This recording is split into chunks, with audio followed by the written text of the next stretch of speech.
થોડોક વહેલો ઉભા થતો જા ધીતો જો ક્યાં આવ્યો ઈ એના ભાઈ વયો ને હવાર માં દી બગાડતો.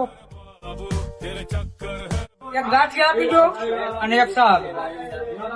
લા સાન ગાંઠિયા ખાઈ ખાઈને મરી જાહો કામ કેટલું કરો આખરી ખાય થેપલા ખાય ખમણ ખા મરી જાહો ડોહા એટલે ઈ બધું કઈ ભાવે નહીં. આ હવાર માં 10 રૂપિયામાં બકી જાય. આપણે વાંઢવ ને શું હોય? એ તો મરો ક્યાં ગીરા બને આખો દી હો હીરા બને ભાઈ 1000 રૂપિયાનું કામ થઈ જાય. લા 1000 રૂપિયાનું કામ થાય તો 50 રૂપિયાનો નાસ્તો કઈ હવારમાં એટલે આ ભાઈ નાસ્તો તો ઘણો કરવો પણ ભાવવું જોવે ને. અરે ક્યાં ખજાને ખોટ છે 50 રૂપિયાનો નાસ્તો કરીને ભલામણ ખવાય નહીં રહે કે આ ગાંઠિયામાં હું એટલે ભાઈ મારે ખાવું હોય તો હું ખાઈ લઈ. ઉપાધિ તું શું કામ દેખો? આ તો ઘરનો સોય છે કહો ભાઈ બાકી કોઈ ક્યાંય નહીં તમને હા બીજું હું તો તારી ઈચ્છા